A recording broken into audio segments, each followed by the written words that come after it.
Bismillahirrahmanirrahim. Assalamualaikum warahmatullahi taala wabarakatuh. Salam sejahtera. Salam Malaysia prihatin.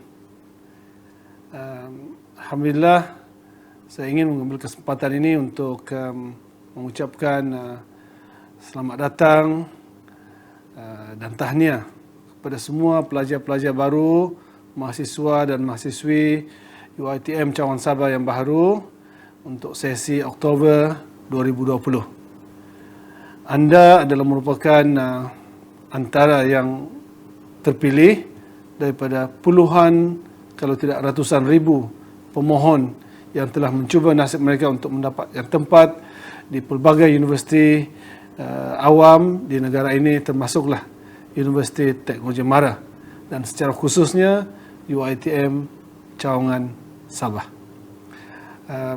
Tahniah dan selamat menempuh hidup baru, fasa baru dalam kehidupan mahasiswa dan mahasiswa sekalian sebagai seorang pelajar di sebuah institusi pengajian tinggi. Sebagai seorang mahasiswa di universiti, sudah pastilah para mahasiswa, anak-anak sekalian akan menghadapi satu situasi yang berbeza daripada situasi dan persekitaran yang sudah dilalui di peringkat sekolah rendah dan sekolah menengah. Kehidupan sebagai seorang mahasiswa dan mahasiswi di universiti menagih satu tahap kesungguhan dan usaha yang lebih gigih daripada anak-anak sekalian. Jadi saya harap anak-anak sekalian sudah bersedia untuk menghadapi fasa hidup baru yang penuh cabaran ini sebagai seorang mahasiswa.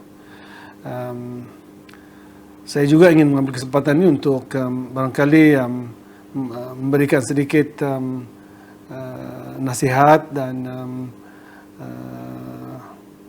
syur kepada anak-anak dalam menghadapi kehidupan di universiti.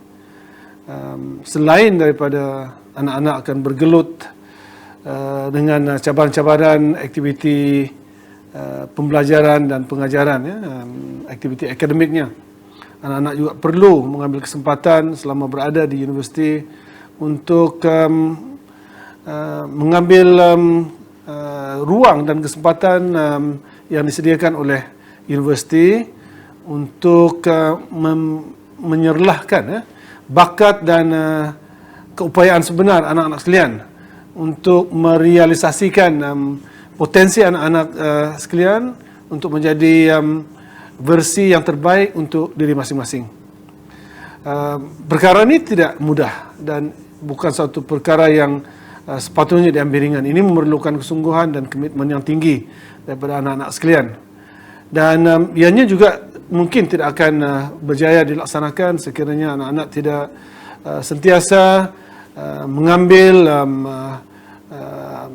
penyertaan, terlibat dalam segala program dan aktiviti yang disediakan oleh universiti dan yang tersedia untuk anak-anak. Pilihan di tangan anak-anak sekalian. Kalau anak-anak sekalian, kalau para mahasiswa mau menjadi versi yang terbaik untuk diri masing-masing, berilah kesempatan kepada diri untuk mencapai potensi yang sebenar. Antara lain yang saya kira mungkin saya perlu sentuh secara khusus, anak-anak perlu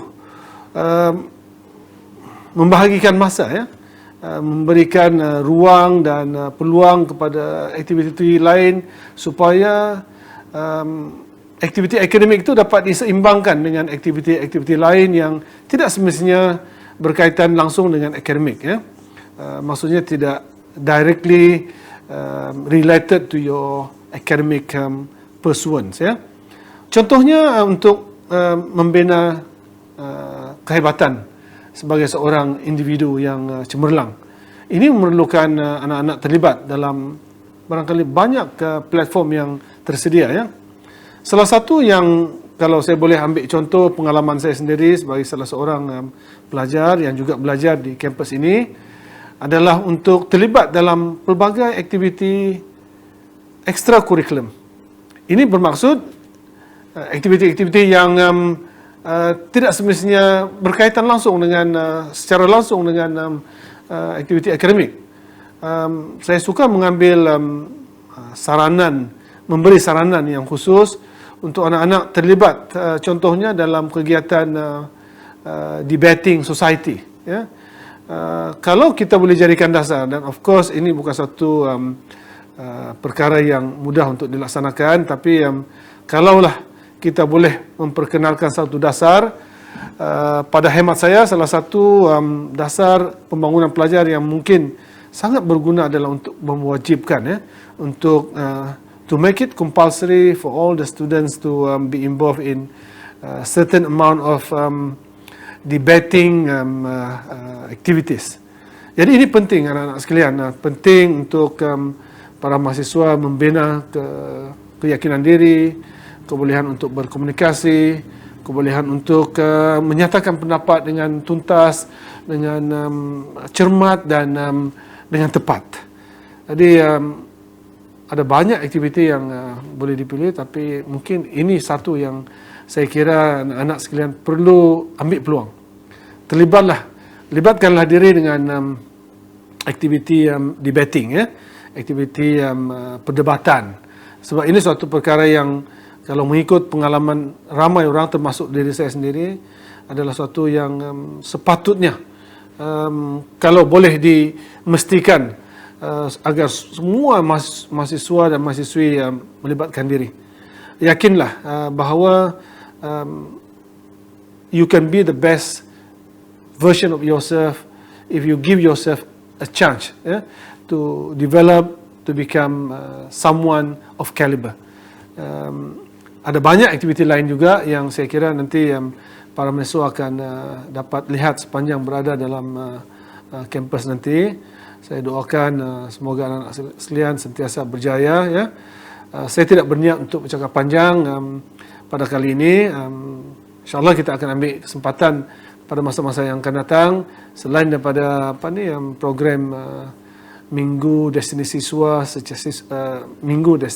secara online ini, malangnya kita tidak dapat berjumpa secara fizikal, face to face. InsyaAllah peluang itu akan datang. Kita berdoa semoga keadaan yang mencabar yang kita hadapi sekarang ini dengan wabak COVID-19 ini akan berakhir dan kita akan berjaya dalam perjuangan kita untuk menghapuskan, mematikan rangkaian COVID-19 ini. Pada ketika saya bercakap ini, kita sedang di Sabah, sedang menghadapi satu situasi di mana insiden ataupun kes COVID-19 sedang meningkat. Dan antara lain, kenapa kita sekarang ini melaksanakan MDS ataupun Minggu Destinasi Siswa ini secara online adalah kerana untuk mengurangkan risiko, unnecessary risk to be taken because of the situation of COVID-19. Jadi sebenarnya selepas ini anak-anak juga akan melalui satu pengalaman baru in terms of your teaching and learning, sebab proses pembelajaran akan dilaksanakan secara ODL.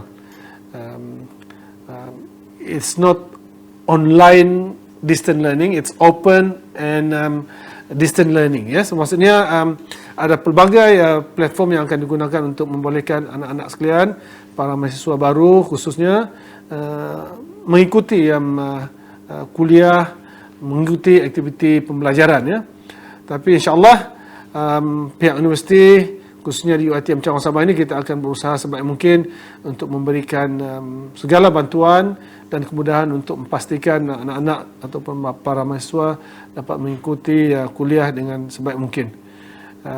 Perkara baru perlu dihadapi dengan komitmen baru dan saya kira anak-anak sekalian sudah lebih daripada bersedia, insya-Allah. Selain daripada itu, saya ingin juga mengatakan tentang barangkali satu yang masih jauh di hadapan anak-anak sekalian, tapi sebagai bakal mahasiswa yang akan menamatkan pengajian dan menjadi graduan, anak-anak akan keluar berhadapan dengan masyarakat di luar sana, bersaing di alam pekerjaan.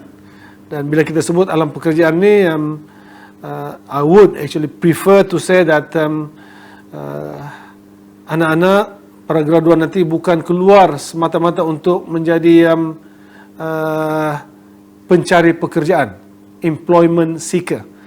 We would actually prefer kalau anak-anak sekalian menjadi graduan yang serba cemerlang dan mampu untuk menghadapi cabaran di luar sana, dan instead of becoming graduan as well as employment seeker, we prefer that you go out there and become employer.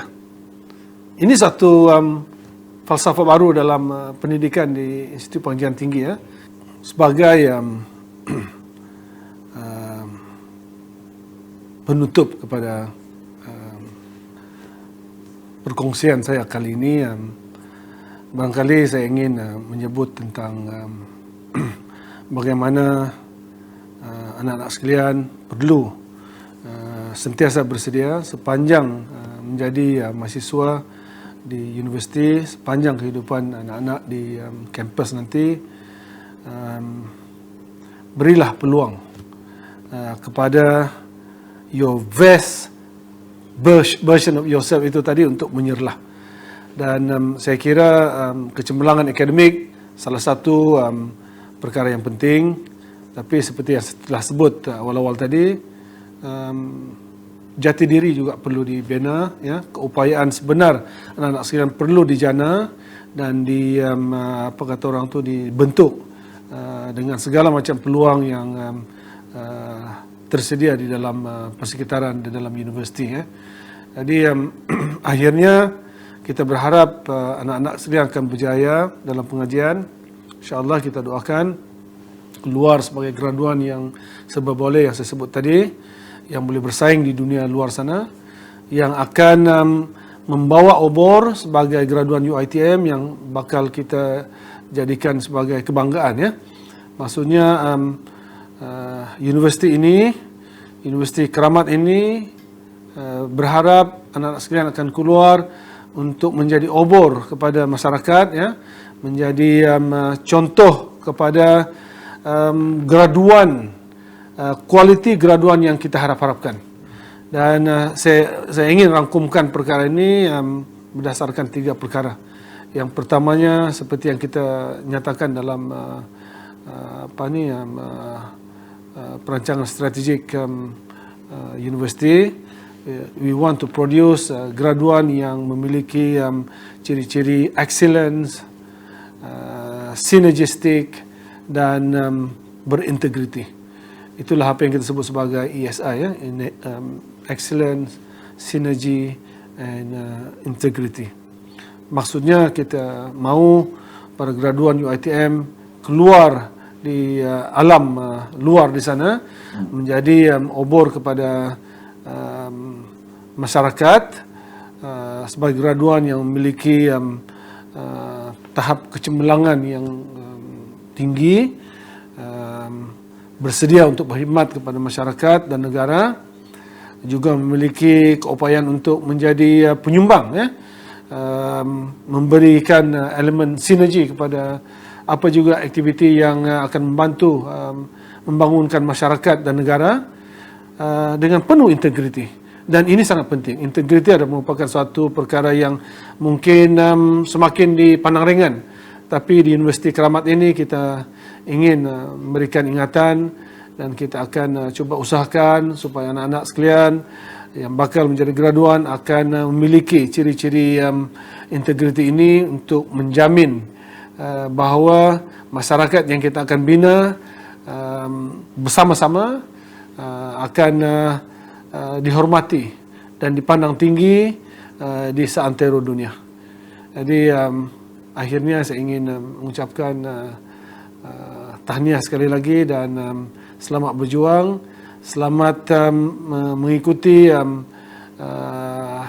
pengajian anda masing-masing dalam bidang yang telah dipilih. Semoga sukses semuanya dan selamat. Amalkan norma baru, ya, sentiasa berhati-hati agar kita semua tidak terjebak dengan wabak COVID-19. sepanjang berada di kampus. All the best. Sekian, terima kasih. Assalamualaikum warahmatullahi taala wabarakatuh.